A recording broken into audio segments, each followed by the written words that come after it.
Welcome to NarrativeNook audio tales where enchanted stories come to life. If you enjoy our stories, please subscribe, like and share to support our channel.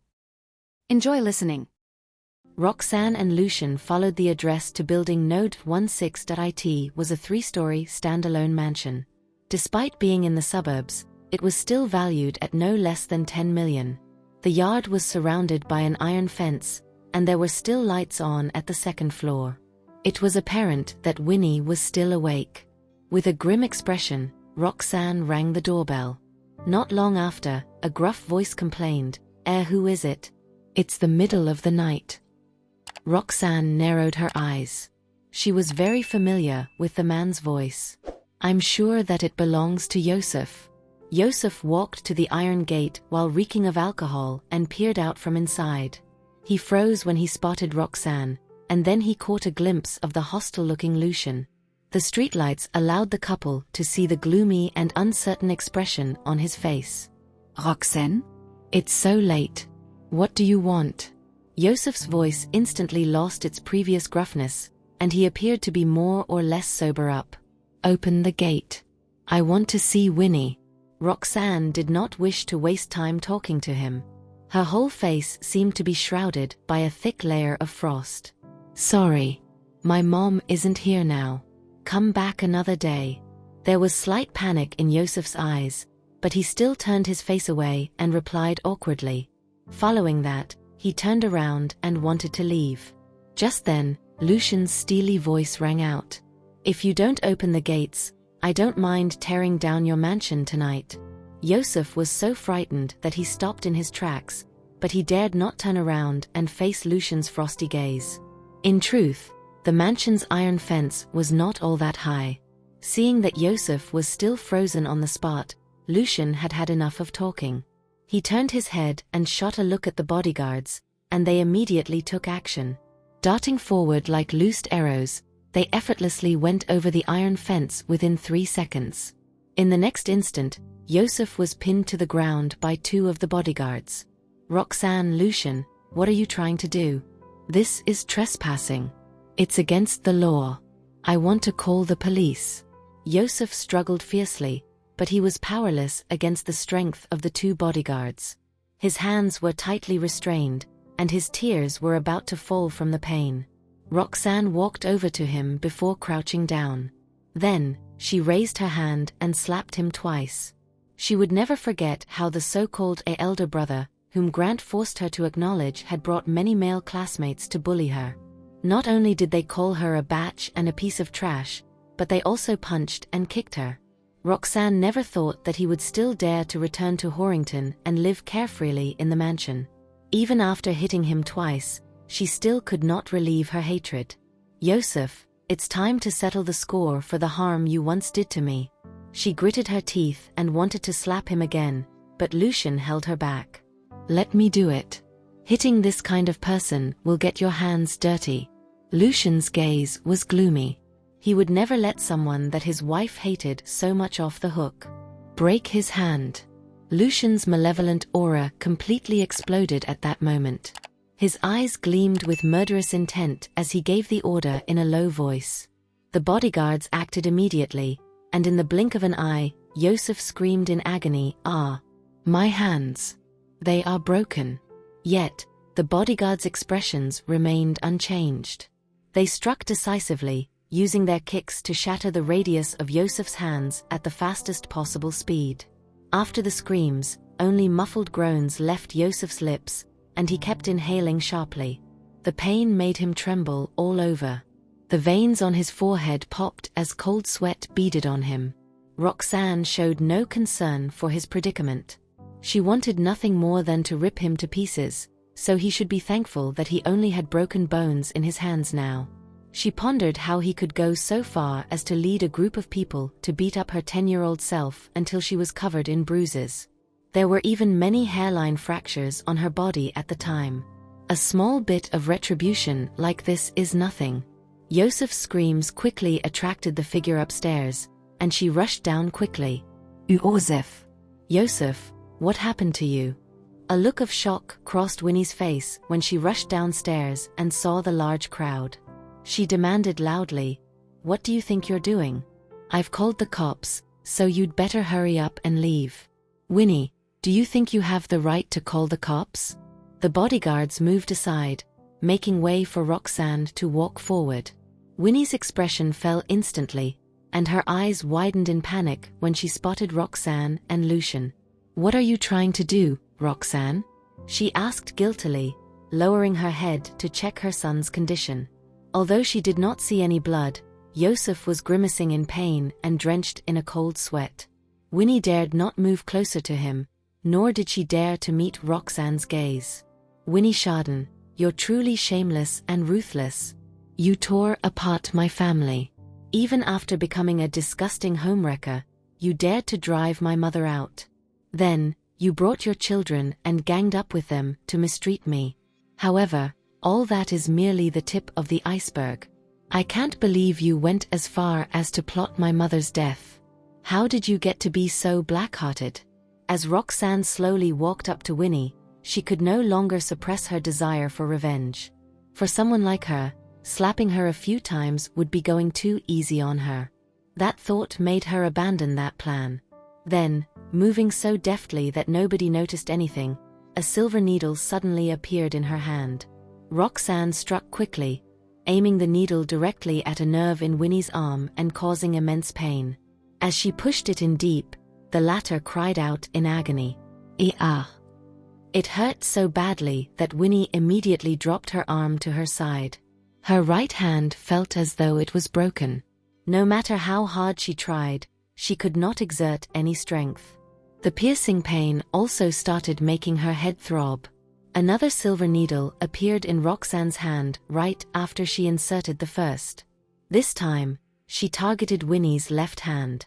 In a matter of seconds, Winnie let out another ear-piercing scream, unable to speak. Her arms hung straight down awkwardly, and she looked terrified. To Roxanne, however, the horror in Winnie's eyes was nothing compared to what she had felt previously. Back then, she had lived in fear every day, afraid that Winnie would drag her off somewhere with Yosef and Juliana, then beat her to death in an apparent accident. Meanwhile, Lucian and the bodyguards were stunned by the pain she had inflicted with just 2 needles. It had crossed Lucian's mind that while his wife's medical skills could treat illnesses, they could also harm others. However, he had not expected such shocking effects. Winnie was in so much pain that her body shook like a leaf. She kept retreating, but Roxanne stabbed a third needle into her right knee before she could dodge. That made Winnie fell forward onto her knees with a thud. Since she could not use her arms to brace herself, her whole body slammed straight onto the courtyard's stone floor. If not for the layer of snow covering the ground, she would have smashed her head and created a bloody mess. Would you like me to continue, Winnie? I have more than 100 ways, at the very least, to seek revenge on you and make your life a living hell. Roxanne uttered, her voice cold and hard. In the past, she had perhaps thought that everything that had happened to her family was, to some extent, due to the emotional conflicts between her parents and Winnie. She had blamed Grant for his despicable behavior and loathed Winnie for being devoid of moral conscience.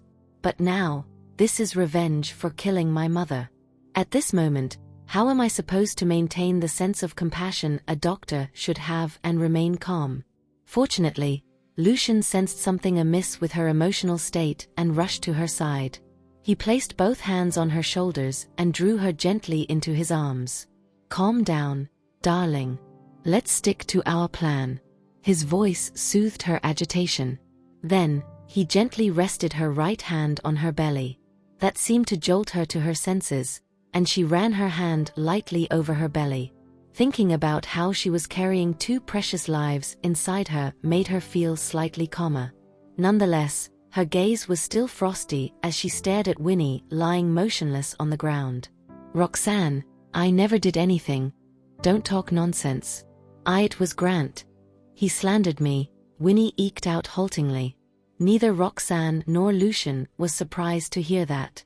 After all, murder was a serious crime, and no one would admit to it readily. The pain inflicted on Winnie's nerves did not last long, and after several minutes, she climbed to her feet unaided. Bits of snow covered her face as she gazed at Roxanne fearfully. If you don't want to experience such torment again, you'd better explain everything. How did you poison my mother back then? Roxanne demanded, her eyes still blazing with fury. At the same time, Lucian secretly started the voice recorder. I really didn't do anything. Grant is about to die soon, yet he still wants to slander me before his dying breath, Winnie replied, dropping into a crouching position. Her demeanor was gradually shifting, letting her gaze fall on the murderous bodyguards, then at her son's broken hand. A realization dawned on her.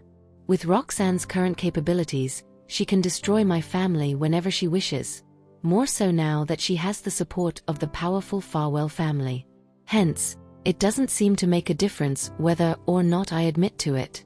A sneer tugged on her lips as that thought crossed her mind, and both Roxanne and Lucian noticed it. Why would he frame you? Stop trying to be funny. On the contrary, he wants to protect you. Did you know he wanted to commit suicide to help you keep your secret? Inwardly, Roxanne kept reminding herself to stay calm. Otherwise, no matter how I try to seek revenge on her now, nothing I do will truly make her suffer. Oh really? Suicide, you say? Ha ha ha. Well, is he dead? He'd better be. That guy doesn't deserve to live. What else has he brought to the lives of my children and me apart from misfortune? No longer writhing in pain, Winnie started getting increasingly worked up. It did not shock Roxanne to hear Winnie talk about Grant like that. After all, she has had a hard life with him over the past few years, which serves her right. Even so, he gave her everything she wanted in the beginning. He bought her a mansion and luxury cars, even waiting on her hand and foot. You should just admit what you did. My mother had always been in good health. However, her health took a strange turn during the last few years of her life. She would have dizzy spells and fall over, and we later found out that she was suffering from multiple organ damage. I used to think it was because of how devastated she had been, never imagining that someone as monstrous as you would exist on this earth. Even though Roxanne kept pressing Winnie for answers, the latter's expression grew increasingly relaxed. Suddenly, the mocking smile on Winnie's lips widened. I know you want to record my words when I confess to my crime. What a pity that an audio recording like yours won't be considered valid in the eyes of the law. Since you obtained it through coercive methods, there's no chance it'll be of any use. Roxanne was stunned, and her eyes flicked toward Lucian. His brows drew together sharply. It seems Winnie is more difficult to deal with than I had imagined. Now that I think about it, it does make sense. She's a mistress who schemed for many years and finally got rid of the original spouse. Apart from her vain and arrogant facade, her true nature is well hidden. She gives the impression that she lacks emotional intelligence, but that's actually all a convincing pretense. That's true. An audio recording like this won't be admissible as evidence in court. Nonetheless, it's possible to find clues in a recording. For example, what you said just now proves that you did it, Lucian responded, taking out the voice recorder. There was an icy glint in his eyes as he strode over to Winnie until he was 1 meter away from her. Despite his terrifying aura, Winnie maintained her composure. She even nodded in agreement at his reasoning. It really was you. Winnie Chardon, you deserve to rot in hell. Roxanne clenched her teeth in anger, infuriated that a murderer still had the audacity to act so haughtily. When she walked past Lucian, however, he quickly held her back. On high alert, he cautioned, don't go any closer. She might have a lethal weapon and you'll get hurt. So what if I did it? Do you have any evidence? Winnie brazenly flashed a smug sneer. After being hit and in pain, she had nowhere to vent her anger. At that moment, the only thing keeping her in a good mood was seeing Roxanne in a fury. Even if get beaten up again, this batch won't dare to hit me to death. With that thought in her mind, she arched her brow. Sensing she could move her arm again, Winnie wiped her face and slowly got to her feet. Roxanne, your mother has been dead for over a decade. Do you think you can still find any evidence? Even if you know I'm the culprit, what can you do about it? Ha ha ha. You can continue using your needles to inflict pain on me. Perhaps I'll even get healthier after my pain receptors are repeatedly stimulated. Roxanne was stunned. Boundless rage churned within her chest, threatening to burst from her like a volcanic eruption. However, it was as if the outburst was stifled by something at the final moment before she blew up in anger. Neither words nor actions were effective in dealing with an evil person like Winnie. That was Roxanne's first time feeling her heart throbbing and aching from a fit of rage. Her breathing became uneven, and she couldn't catch her breath. Lucian sensed his wife's abnormal state and quickly embraced her, whispering soothing words to comfort her. Calm down. Don't be anxious. I'll find a way. I'll definitely come up with a solution. Think about the children in your belly and try not to get too agitated. Darling, she's deliberately goading you. Don't fall for her trap. Roxanne's vision darkened slightly, and her anger-induced, rapidly rising blood pressure was causing her to feel dizzy. Fortunately, Lucian's broad shoulders and warmth helped her gradually regain her composure. As if exhausted, she caught her breath and panted heavily. She felt weak all over, and her body shuddered uncontrollably. Lucian held her even tighter, his right hand covering her abdomen as he muttered, "Darling, don't worry. The children won't want to see you like this. Archie, Benny, Estella, Seward, and Noreen wouldn't want you to be sad." Hearing the names of her 5 children, Roxanne felt a sudden surge of energy washing over her and reaching her limbs. Subsequently, she slowly calmed down. However, Winnie continued to provoke her. I never thought that after all these years, Grant would still find out about this. Regrettably, my scheme wasn't perfect. Interestingly, your dad even wants to help cover up the truth. Roxanne, didn't you save Grant's life? How does it feel now? It's not the first time he betrayed you, right? Ha ha ha.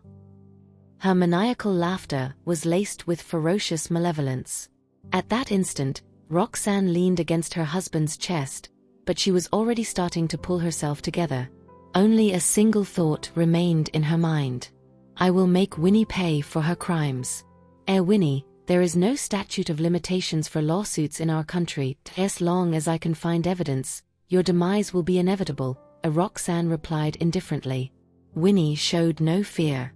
Instead, a crazed and distorted expression spread across her face. Really? In that case, I shall wait and see how you'll make me meet my end. She snorted in utter disbelief. Over a decade has passed. What crucial evidence can Roxanne possibly find? From the moment Grant noticed something abnormal about the medical record, Winnie had already made countless speculations in her heart. The medical record can only prove the case to be heavy metal poisoning. This case didn't raise any alarm back then, so what is the significance of re-examining the corpse to ascertain the same cause of death again now? Ultimately, evidence plays a crucial role, either witness or physical evidence. Did anyone see what I did? No. As for those heavy metals, they were discarded long ago, and their whereabouts are unknown. Roxanne returned to the manor in utter exhaustion. Lucian brought her a glass of warm water for her to drink. Then, he served her a bowl of mushroom soup. Darling, what you need to do now is to stay calm. We will think of a way together to gather sufficient evidence. Perhaps we can get some clues from Grant. We'll go and talk to him again tomorrow to make him recall as many details as he can. Lucian remained collected. They could confirm that his mother-in-law had died from a premeditated murder by poisoning. Still, there was no doubt they needed sufficient witnesses and physical evidence. Honey, first, we must get the case filed. To do that, I've decided to exhume the body and perform an autopsy. Tears uncontrollably streamed down Roxanne's cheeks again when she uttered those words. Mom suffered so much when she was alive. Unexpectedly, her peace has to be disrupted even after she has passed on. All of this happened because of Grant. In Roxanne's memory, before Winnie, the mistress, entered their lives, her parents were already arguing all the time. Grant would lose his temper for no reason and constantly criticized her mother. Now, she realized Grant had been trying to force a divorce, but he had underestimated Roxanne's mother's commitment to relationships and dedication to preserving the family. Hence, in the absence of any other means to force Roxanne's birth mother to get a divorce from Grant, Winnie resorted to malicious methods.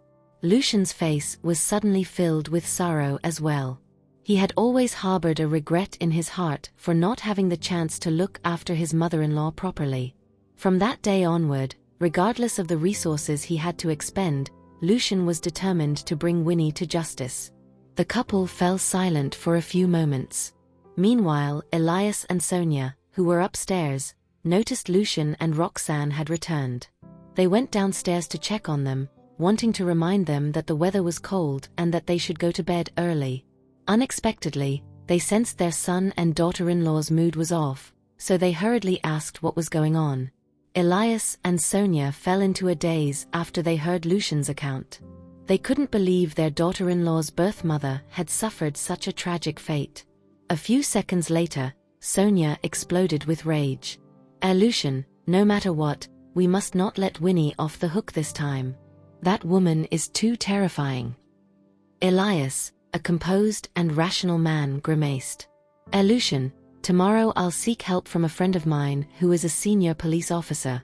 Perhaps he has experience in this area. Lucian and Roxanne nodded firmly. Roxanne, in particular, felt a surge of strength in her heart. With the support of her entire family, she had the courage to face whatever was to come. The two elders comforted Roxanne for a while longer, telling her to leave the children under their care so that she could deal with the issue at hand without worry. They also reminded her to always discuss any problems she encountered with everyone in the family. To reassure her parents-in-law, Roxanne gradually pulled herself out of her dispirited mood, nodded, and urged them to go upstairs to sleep first. Let's go and take a hot shower for now. We'll continue working hard again tomorrow. Lucian held his wife's hand and slowly moved upstairs together. At that moment, Roxanne's phone suddenly rang. It was a call from the Jarvis residence's housekeeper. She frowned. What's up with Grant this time? After answering the call, she heard the housekeeper's panicky voice. Mrs. Farwell, something terrible happened. Mr. Jarvis took his own life. Roxanne's face froze in an instant. Lucian also arched his brows as astonishment filled his chest. They had actually anticipated Grant's death and were prepared for that day to come sooner or later. However, they never expected him to end his own life at that critical juncture. Grant, you heartless beast. I just saved your life earlier today. I needed you to provide evidence, yet you voluntarily took your own life. You're a coward and a scumbag. Do you intend to let my mom's murder case slide just like this? Roxanne suffered yet another episode of emotional breakdown. Her tears gushed out again while she hugged Lucian and sobbed in his arms. She wasn't sad. Instead, all she felt was resentment as her hatred for Grant intensified. Lucian calmed down the housekeeper and immediately called Caden to have the latter prepare for handling the death at the Jarvis residence. Roxanne didn't want to go back there that night. With a father like that, there was no need to even see him one last time. Lucian spent the whole night talking to Roxanne, and it was not until 3 or 4 in the morning that they felt sleepy. After she fell asleep, he continued to gently hold her in his arms. They didn't sleep for long, as there were still many things to do. When Elias and Sonia learned the news, they didn't express much sadness or sorrow. Instead, they pondered why Grant had committed suicide. Is it due to guilt toward his ex-wife or because he wanted to protect his mistress? Mom, Dad, let's keep Grant's funeral simple. We don't need to make it public either. We'll pay our respects today and send him away tomorrow. Roxanne told the older couple. Okay, then the children should skip school today. Let's all go and pay our respects. After all, he was their grandfather. Elias nodded in agreement. The family made preparations according to Roxanne's wishes by handling everything simply. The 3 children also had some understanding of their maternal grandfather's death. Yeah, Mommy, I think Granddad must have gone to be with Granny. Don't be too sad. Estella comforted Roxanne. Archie and Benny also nodded in agreement. At that, Roxanne hugged the 3 children and kissed their cheeks. From that day on, Roxanne left the Jarvis family for good and belonged only to the Farwell family. In the afternoon, a wake was set up in the Jarvis residence. Roxanne and the children went to pay their respects and handle the funeral, with Lucian and his parents accompanying them throughout the whole ordeal. At a certain hospital, Winnie was taking care of Yosef, whose 2 arms were broken. They had been placed in a thick cast, and it would take him at least 2 months to recover. Presently, Yosef's expression was grim as he despised Roxanne with every fiber of his being. Suddenly, Winnie said, "Hey Yosef, your father died last night." What? "Grant is dead." Yosef appeared shocked for a moment, but then he became expressionless again. It's good that he's dead. With a father like him, it doesn't make much of a difference whether he's alive or dead." Winnie didn't argue and didn't have much of a reaction herself. "Mom, could you also notify Juliana? Let her have something to be happy about." As Yosef thought of something, a cold smile appeared on his lips. Winnie paused for a moment, then nodded. "I'll tell her, but I don't think she cares. After all, ever since you 2 grew up, all Grant has brought is endless trouble. He hasn't acted like a father at all." After that, she immediately called her daughter to inform Juliana about Grant's death. As expected, Juliana's reaction was not much different from Yosef's. It was as if Grant's death had nothing to do with her. Is he dead? That's good. Just don't come and bother us about the funeral. Anyway, with Roxanne being so rich now, she can give him a grand funeral. I've never considered this man my father in my entire life." Juliana hung up the phone without even bothering to say another word more about it. A long while later, Winnie broke the silence with a question. "For Yosef, do you think Grant killed himself to protect me?" She murmured. Yosef's mind wasn't on this at all. He frowned and said, Come on, why are you even thinking about that? If he really cared about you, why would he tell Roxanne the truth before he died? He could have taken that secret to his grave." "Mom, are you sure that Roxanne won't be able to find a way to get back at you?" "I'm sure there's no way she can do that. I mean, even Grant is dead now. It's like the universe is against her. Anyway, once you've recovered, we should sell the house and leave Horrington." The funeral was a simple affair. That night, Roxanne watched over her father's body at the Jarvis residence, feeling a heavy weight on her chest. Grant's death meant she was left with no parents in this world, which made her sad. As a doctor, she had witnessed too much loss in the world and often tried to suppress her emotions. Even so, she couldn't help feeling sorry for herself at that moment. After taking the children home, Lucian returned to the mansion. His gentle gaze lifted Roxanne's spirits, and they sat in silence. As the temperature continued to drop, Lucian offered her 2 additional jackets. Later on, Elias and Sonia arrived, and they assured the young couple, Caden will take care of the children, and the bodyguards are watching over them too. "Don't worry." Roxanne was grateful for their support and the fact that they were there for her even though it was so late. Despite that, she suggested, "Dad, Mom, it's too cold here. You should go back. Lucian and I will stay here. After the funeral tomorrow, everything will be over." However, Elias and Sonia refused. Elias declared, From now on, Sonia and I are your true parents, Roxanne. The Farwell family will always support you." Nodding, Sonia agreed with determination, "Don't worry. If anyone dares to harm you, that means they're going up against the entire Farwell family. I was too dumb and made too many mistakes in the past, but from now on, I'll be a good mother to you." Upon hearing this, Roxanne felt that her heart was torn between bitterness and joy, and she couldn't control the flood of emotions that caused tears to suddenly stream down her cheeks. Those words were exactly what she needed to hear right now. Seeing that she was crying, Sonia became anxious. She handed Roxanne a tissue and wiped her tears carefully. Why are you crying? Don't be sad, Roxanne. Don't cry anymore. Grant isn't worth your tears. I'm not crying for him. Thank you, Mom and Dad.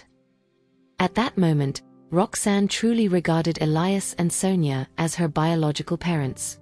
Elias nodded and walked up to the altar. Looking at Grant's portrait, he said with a firm voice, Grant, you were inadequate as a father when you were alive, but in the final moments of your life, you did the right thing. Go and face Roxanne's mother in the afterlife. From now on we, the Farwell family, will take care of Roxanne and the children. Lucian heard this and quickly stood up. Then, he walked over to Elias. Standing together, the two men made a solemn promise to the departed Grant. Roxanne suddenly felt a sense of peace and security in her heart. Feeling tired, she leaned on Sonia's shoulder. Sonia patted her arm gently and murmured, Don't worry. It's all over now. The familiar gesture reminded Roxanne of her mother from her childhood. Perhaps, all women would become so doting on their children after becoming mothers.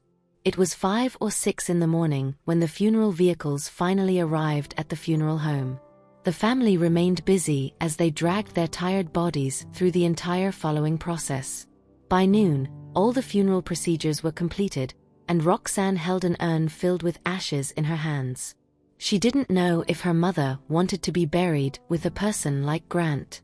In addition, she planned to exhume her mother's remains and check for signs of poisoning so that she could reopen the case. After all, based on what she knew of Winnie and her family, they had to be in a hurry to leave Horrington. Hence, time was of the essence. Roxanne went back to the Jarvis residence and put her father's ashes there, intending to figure out the next steps later. Lucian accompanied Roxanne throughout everything, so whenever she was exhausted, she could find a dependable shoulder to lean on. When they returned home, the children were very quiet and came over to hug Roxanne. Mommy, you should go rest now. We are good kids and won't make noise. Estella said. She even rubbed her mother's belly and talked to her siblings in there. Archie and Benny also nodded, saying they would take good care of Estella. Roxanne slept until 8 o'clock that night before being called to dinner by Sonia. When she walked into the living room, she saw many people there. Jonathan had come over with his parents, Zachary and Henrietta. The Lon family was also present, consisting of James, his father Jones, and his mother Yennefer. Madeline also brought Lorraine. As soon as the women saw Roxanne, they hurried over to console her. Roxanne, you probably didn't get enough sleep. Your eyes are a bit swollen. Quick, have something to eat. I brought some supplements for you to replenish your nutrition. Henrietta said anxiously with a caring voice. Yennefer's eyes also showed gentleness as she said, Roxanne, it's all right. It's all over now. If there's anything you need, just tell us. Lorraine's face was blank, but there was a glimmer of light flickering in her eyes as she held Roxanne's hand. Roxanne, is there anything I can help you with? She uttered softly, worried that after losing a family member, Roxanne might not be able to accept it. Madeline stared at her best friend for a few seconds, observing her carefully to make sure she was okay before pouting slightly in dissatisfaction. Why didn't you tell me about something so major happening? She asked. Faced with so many gentle and concerned faces, Roxanne felt a rush of warmth that swept through her entire body. She shook her head slightly and smiled a little. Don't worry everyone. I'm fine. Remember, I'm a doctor, and I've seen too many of such things. Roxanne understood that her friends and family might not be aware of the lack of emotional connection between her and her father, Grant, which was why everyone was so worried about her. Soon, Sonia brought over a bowl of nourishing soup at just the right temperature, urging Roxanne to drink it. Roxanne, don't bother with us. You go ahead and eat your food first. Yeah, eat up. Don't worry about trying to entertain us. Everyone was urging her to eat, and no one cared about etiquette at such a moment. Thus, Roxanne obediently went to the kitchen and had some food. In the living room, the elders were still discussing the situation. Only after Lucian told them that there weren't any more problems did they finally breathe a sigh of relief. Soon, Roxanne came out, and everyone chatted with her. After they confirmed that she was okay, They all said goodbye and left. Madeline was the last to leave. She pulled Roxanne aside and smiled a little, asking, "You're sure you're okay, right?" Madeline, I'm really fine. You know how I feel about Grant, so I'm just a little sentimental and nothing more. I'll be back to normal soon. But there's one thing I need to ask you about. Is it appropriate for me to attend your wedding right after a funeral? I'm worried that it might not be appropriate. Roxanne was concerned about violating any cultural customs or taboos, but Madeline shook her head confidently. There's nothing inappropriate about it. Even in our hometown, it's acceptable. As long as you're not mourning and wearing mourning clothes, we're good. Besides, we're in Horrington now, and there are no such taboos here. I'm looking forward to you doing my hair tomorrow and Essie's wedding dress being ready. I can't wait. Roxanne's mood lifted at the sight of her best friend's excitement, and they chatted for a while before parting ways. As the night grew darker, Roxanne saw that Elias and Sonia were already showing signs of exhaustion and urged them to go to bed and get some rest. After all, young people could afford to stay up late occasionally, but older people couldn't, as it could disrupt their biological clocks. Elias and Sonia nodded while reminding her to get some rest too. However, Roxanne couldn't sleep. She had just finished handling her father's funeral and now had to rethink her mother's poisoning case. Not long after, Caden hurriedly arrived at the Farwell residence to report to Roxanne and Lucian about the situation regarding Winnie's villa, which was under Juliana's name and was already in the hands of many. They were preparing for a quick and cheap sale. As it turned out, the villa Winnie was staying in was under Juliana's name, and it had now been handed to several real estate agencies to be sold off at a low price. Are they trying to run away? Lucian raised an eyebrow. In a cold voice, he added, buy the house, drag the procedures out, and only give a partial deposit. As long as Winnie hasn't received the full payment, she won't be willing to leave. While it was possible to stop others from buying the house, offering a higher price and buying it themselves was the best way to stay in control. Then they could monitor Winnie and Yosef's movements.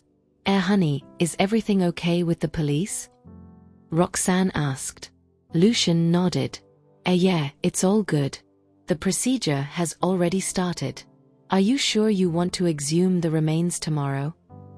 Even though it was considered taboo in traditional Chilean culture, Roxanne didn't care about that anymore. She nodded firmly and said, finding out the truth about my mom's death is more important than following customs. Winnie mustn't get away with it. Lucian understood her determination and said, my dad has invited an old detective to help. He worked as a coroner for 7 or 8 years, so he's good at what he does and will be here soon. With everything in place, Roxanne suddenly felt more at ease. That night, she dreamt of her mother. Even though they talked about a lot, she couldn't remember what her mother said when she woke up. Maybe she's trying to tell me something? Regardless, Roxanne was even more determined to exhume the remains and perform an autopsy now.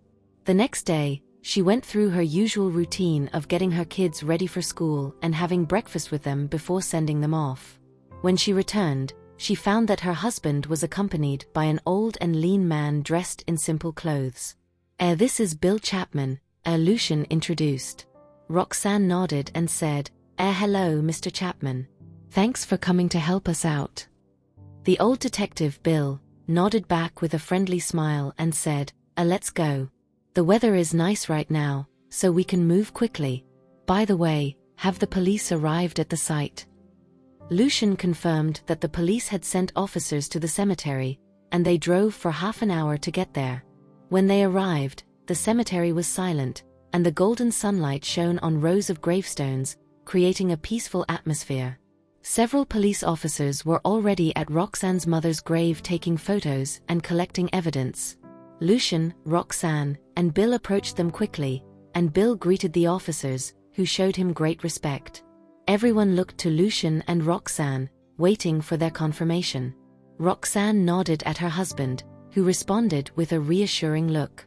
Officers, thank you for your hard work. Let's begin. Roxanne said to everyone. In her heart, she spoke to her mother. Mom, Forgive me for being disobedient and disturbing your peace. I have to let the truth of your death come to light. We can't let that evil woman get away with it." Lucian didn't let Roxanne watch the exhumation process and instead pulled her to the entrance of the cemetery to wait. Don't worry, darling. These officers are very professional. They just need to take some bones for testing. Once the testing is done, the bones will be returned intact. Nothing will be lost." Lucian reassured her.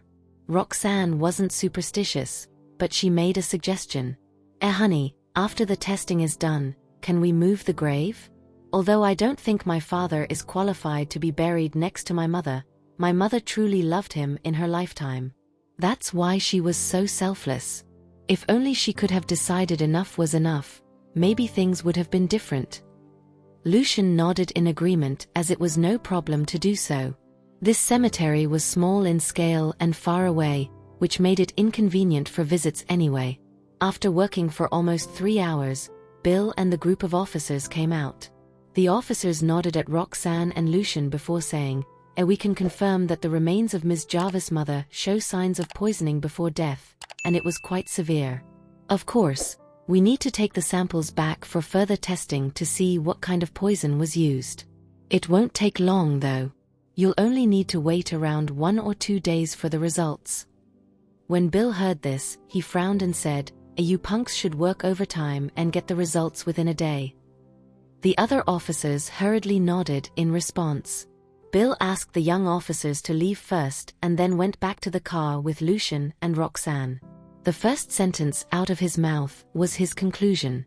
If I'm not mistaken, it's mercury poisoning." Mercury, also known as quicksilver, was the only metal that existed in liquid form under normal temperature and pressure. It could evaporate at room temperature, and the vapor and compounds of mercury were highly toxic. Thermometers contained this substance, and if accidentally broken, one had to be extremely careful due to the toxicity of the mercury vapor. Roxanne was stunned when she heard the answer. As a doctor, she had treated patients with mercury poisoning before. Most of these individuals had been accidentally exposed to small amounts of mercury and had suffered long-lasting agony afterward. Mercury had a powerful impact on various parts of the human body, including the nervous, digestive, respiratory, skin, and urinary systems. The toxicity would gradually increase and cause problems in all parts of the body. The initial symptoms involved headaches, dizziness, insomnia, and irritability, and soon the signs of poisoning would eventually spread throughout the entire body, leading to organ failure. Those who suffered from chronic mercury poisoning basically experienced every kind of pain the human body could possibly go through. As Roxanne heard the news, anger surged within her, causing her to tremble uncontrollably. She clenched her teeth, and her eyes burned with fury. "Winnie, you have no heart." My mother had to endure unbearable pain every day before she died, yet she was still worrying about me. She must have been in so much agony. The pain was worse than death itself. Winnie Chardon, how I wish could kill you. Tears streamed down her face like a flood. As Roxanne's tears flowed, Lucian held her tightly and whispered reassuring words into her ear. Bill's face grew somber, but his eyes flashed with determination as he promised, "Don't worry. I'll help you catch the culprit responsible for your mother's death." Once they arrived home, Roxanne's emotions were still too overwhelming for her to stay still. She felt a burning desire to confront Winnie and make her suffer the same torment caused by mercury poisoning. Soon, Caden provided feedback that Winnie had taken the bait and agreed to meet with the people Lucian had arranged to discuss the villa's sale price that night. However, to ensure Winnie couldn't escape, Lucian instructed Caden to get as many people as possible to block all the paths out of the city. As night fell, the police confirmed that Roxanne's mother had indeed suffered from mercury poisoning that had accumulated over time. They were currently preparing an arrest warrant. Once the process was approved, they could proceed to arrest and interrogate the suspect. Thank you for listening. If you have enjoyed this story, please like and share so others can see it too. Also hit the subscription button and notification bell so you can be notified on our next release. Thank you for your support. God bless you.